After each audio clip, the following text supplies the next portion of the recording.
Trabajas, lo haces todo bien. Incluso rezas sin saltarte nada. Pero aún así, a veces el dinero no te alcanza. Y lo más frustrante es que no sabes por qué. No es por falta de fe, tampoco es por falta de esfuerzo. Es una decisión silenciosa que tomas en los primeros 5 minutos después de cobrar tu sueldo. Y esa decisión puede influir profundamente en tu vida financiera. Lo más importante de este versículo es que las oraciones no funcionan según nuestra urgencia. Dios actúa según su propio propósito. Para alguien que espera resultados inmediatos, esto supone casi un desafío. Si no está sucediendo ahora mismo, es porque estamos rodeados de señales que indican que algo va mal a nuestro alrededor y debes comprenderlo. Si no creces rápido, te quedarás atrás. Pero apresurarse no es fe. La prisa no es acción, es simplemente un reflejo de tu falta de confianza en el ritmo de Dios. Abraham se apresuró y con esa prisa nació Ismael. Una solución fuera del tiempo de Dios. Moisés se apresuró y mató al egipcio, retrasando así su llamada 40 años. No eran malas personas. Simplemente actuaron movidos por el miedo, por la presión de que si no lo hacían ahora, nada se haría realidad. Tú también conoces muy bien esa tensión. La sientes cuando alguien te ofrece una oportunidad que te parece muy buena y tienes que decidir en 5 minutos. La sientes cuando ves lo que tienen los demás y empiezas a preguntarte qué es lo que has hecho mal. La prisa no solo te roba dinero, sino también tiempo. Sin embargo, el tiempo es precisamente el lugar donde Dios comienza a forjar el carácter capaz de llevar lo que deseas. Porque una gracia que llega sin que estés preparado no es una gracia, es una carga. Lo que interpretamos como el silencio de Dios es, en realidad, un proceso de formación. Pero estamos tan ocupados corriendo hacia el siguiente paso que no podemos valorar este proceso. Pero lo que nadie te dice es que el siguiente paso es donde la mayoría falla. Pero si la prisa es el enemigo, ¿qué es lo que realmente mueve las puertas? Hay una palabra que José entendió antes que nadie. Aquí, el versículo aborda en realidad el punto más importante, el esfuerzo. El esfuerzo no es lo mismo que trabajar mucho, sino trabajar de forma constante y adecuada al objetivo. No es algo que se haga pensando en una recompensa o en que alguien te está observando. Debes esforzarte en tu trabajo incluso cuando no hay nada de eso. José se esforzaba en la casa de Potifar, incluso en el pozo. Aunque todo a su alrededor le indicara que no había motivo para seguir esforzándose, él se esforzó. Y cuando llegó el momento, el faraón no buscó al más popular ni al que tuviera mejores contactos. Buscó al que estaba mejor preparado. Y aquí es donde todo empieza a cambiar. Esto es lo que distingue al ganador de los perdedores. No es el talento. No son los contactos. No es la suerte. Es esforzarse constantemente antes de que llegue la oportunidad. Prepararse cuando aún no hay señales visibles. Seguir trabajando con determinación, aunque con el tiempo resulte invisible para todos. El esfuerzo abre puertas a las que ningún atajo puede llegar. Los atajos, aunque parezcan acelerar el camino, en realidad acortan el proceso, pero al mismo tiempo reducen la recompensa y se desvían del objetivo. El esfuerzo sin dirección es energía desperdiciada. Y aquí es donde la mayoría de los creyentes comete su segundo error silencioso. Jesús abordó otro tema y lo enseñó personalmente. En cuanto a la fe, en un punto que muchas personas pasan por alto, incluso cuando creen, preguntó en Lucas 14, ¿quién de vosotros, si quiere construir una torre, no se sienta primero a calcular los gastos? Esto no es falta de confianza, es sabiduría. Hacer planes es una expresión de fe, no de falta de fe. Es decirle a Dios: creo en lo que tú vas a proveer y me estoy preparando para administrar bien lo que vas a traer. Existe la creencia generalizada de que si realmente tienes fe, no debes hacer nada por tu cuenta, sino limitarte a esperar lo que Dios va a proveer. Esto muchas veces se confunde con verdadera espiritualidad. La fe se manifiesta en acciones inteligentes, y una acción inteligente comienza con un plan. Sin visión, orden y una dirección clara, el dinero no se pierde por mala suerte. Se pierde porque no hay un propósito que lo retenga. Lo que no planificas se esfuma. Lo que no organizas no se multiplica. La mayoría no pierde dinero por falta de ingresos. Lo pierde por no tener un plan. José no se limitó a interpretar el sueño del faraón. También presentó un plan exhaustivo. Este plan preveía acumular el 20% de la cosecha durante los 7 años de abundancia, para estar preparados para los 7 años de hambruna. Cuando llegó la crisis, no buscó soluciones improvisadas. Lo tenía todo preparado de antemano, y este punto no es en absoluto un detalle sin importancia. El sistema que José estableció durante los años de abundancia mantuvo a flote a todo el país en tiempos difíciles. No se trató de un milagro repentino. Fue el resultado directo de una forma inteligente de manejar su dinero. Dios suele obrar en el orden. Dios aumenta la sabiduría. Es decir, cuando pones orden en tu situación financiera, tus gastos y tus hábitos económicos, no estás haciendo algo mundano o físico. Estás aplicando la gestión. Estás construyendo una base sobre la que la bendición pueda fluir sin perderse. Donde hay orden, Dios aumenta la bendición. Donde hay caos, no hay una base en la que puedas confiar nada. Si este mensaje te está abriendo los ojos, si esto te está cambiando la forma de ver el dinero, suscríbete, porque esto es solo el principio. Sin embargo, hay algo que puede destruir el mejor plan que hayas diseñado, y probablemente ya lo tienes en tu vida sin darte cuenta. Sin embargo, hay algo que obstaculiza todo este proceso y que no se expresa con mucha claridad. Se trata de la deuda. En Proverbios 22:7 se dice: el que toma prestado es esclavo del que presta. Esto no se dice en sentido figurado.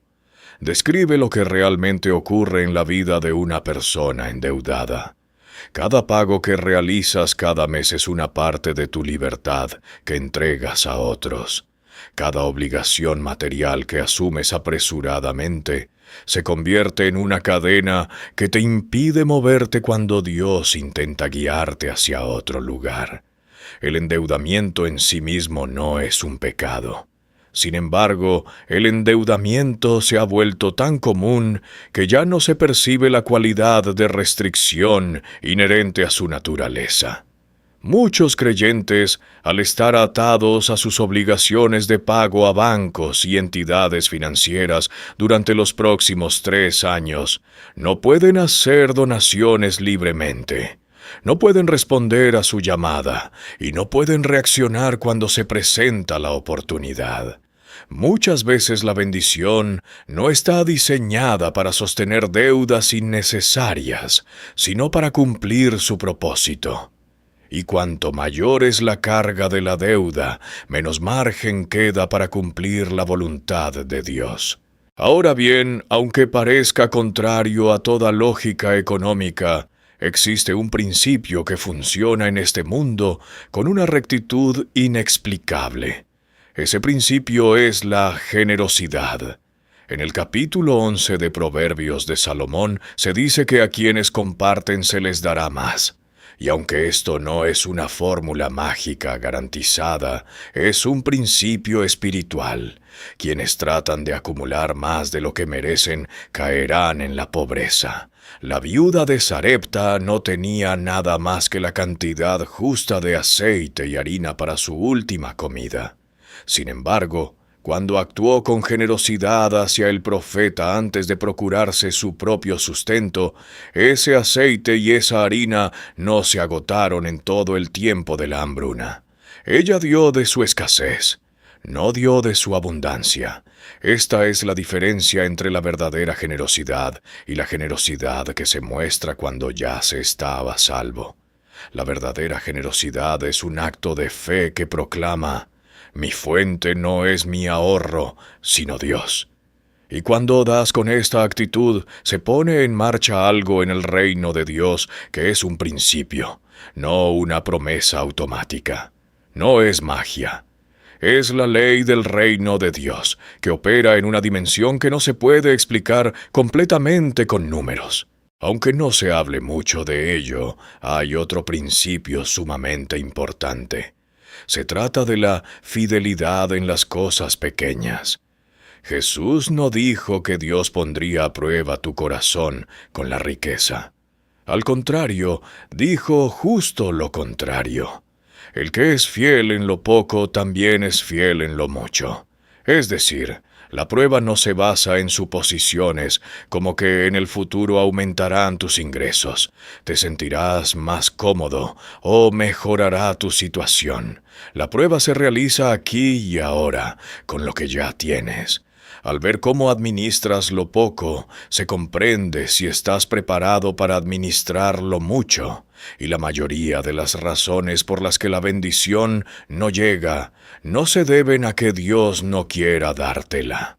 La razón es que aún no has desarrollado la base interior, la personalidad y los hábitos necesarios para recibir la bendición y no perderla. El niño del capítulo 6 del Evangelio de Juan solo tenía 5 panes y 2 peces. Sin embargo, cuando los entregó con fe a las manos de Jesús, pudo alimentar a 5,000 personas. La multiplicación no comenzó cuando había mucho. Comenzó cuando alguien se mantuvo fiel a lo poco que tenía. El trabajo, de una forma que muchos no imaginan, está relacionado con este lugar. Dios puso a Adán en el jardín y le pidió que lo cultivara y lo cuidara. Aquello fue antes del pecado, de la caída y de que nada se echara a perder. El trabajo no surgió como un castigo, surgió como parte del diseño de Dios. Lo que cambió tras la caída fue que el trabajo se volvió más duro, más agotador y más extenuante. Sin embargo, el hecho de que esto formara parte del plan de Dios para la vida humana nunca cambió. Esperar a que Dios haga lo que tú debes hacer no es fe, y puede llevar a decisiones poco sabias. La espiritualidad no consiste en eludir el esfuerzo. Consiste en realizar un esfuerzo con un propósito. Dios no es tu fuente a pesar de tus esfuerzos, es tu fuente a través de tus esfuerzos. Tus esfuerzos son un canal que Dios utiliza para concederte su gracia. Y cuando comprendas esto, ya no trabajarás para impresionar a nadie, ni para acumular por miedo. Trabajarás como un administrador, en agradecimiento por lo que Dios ya te ha dado. Si has escuchado hasta aquí, ahora te estará surgiendo esta pregunta. Responde con sinceridad a todo esto y, por favor, indícalo en los comentarios. ¿Por qué quieres multiplicar lo que tienes? No siempre es inmediato. Salomón poseía todos los bienes del mundo. Al final, escribió que todo era vanidad y sin sentido. Sin embargo, la razón no era que toda esa riqueza fuera mala. Estableció un reino impresionante, pero perdió de vista el propósito de todo ello. Mateo 6:33 establece el orden correcto. Buscad primero el reino de Dios y su justicia, y todo esto será añadido. El sustento no dejará de llegar. Solo que el sustento no llega como el objetivo final de una vida centrada en uno mismo, sino como el resultado natural de una vida en armonía.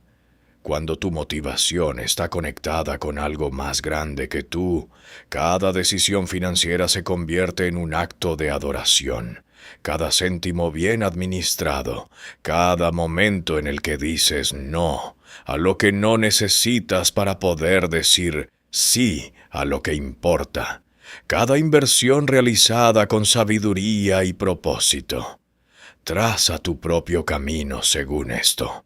En definitiva, has aprendido que lo que se te quiere transmitir en Proverbios 21:5 es algo más significativo y más sencillo. No es una guía ni una fórmula para enriquecerse rápidamente. Es una llamada a la armonía.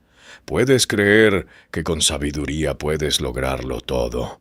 Cuando planificas con sabiduría, cuando trabajas de forma constante sin buscar atajos, cuando eres fiel con lo poco que tienes hoy, cuando te mantienes alejado de la agitación y la preocupación, cuando construyes una estructura en la que la bendición pueda descender, cuando das sin esperar más a cambio y vives por un propósito mayor que el tuyo propio, le estás diciendo a Dios que puede confiar en ti.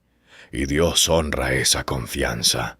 No siempre en el momento que esperas, no siempre de la forma que imaginas, pero con una fidelidad y una delicadeza que van mucho más allá de cualquier cálculo humano.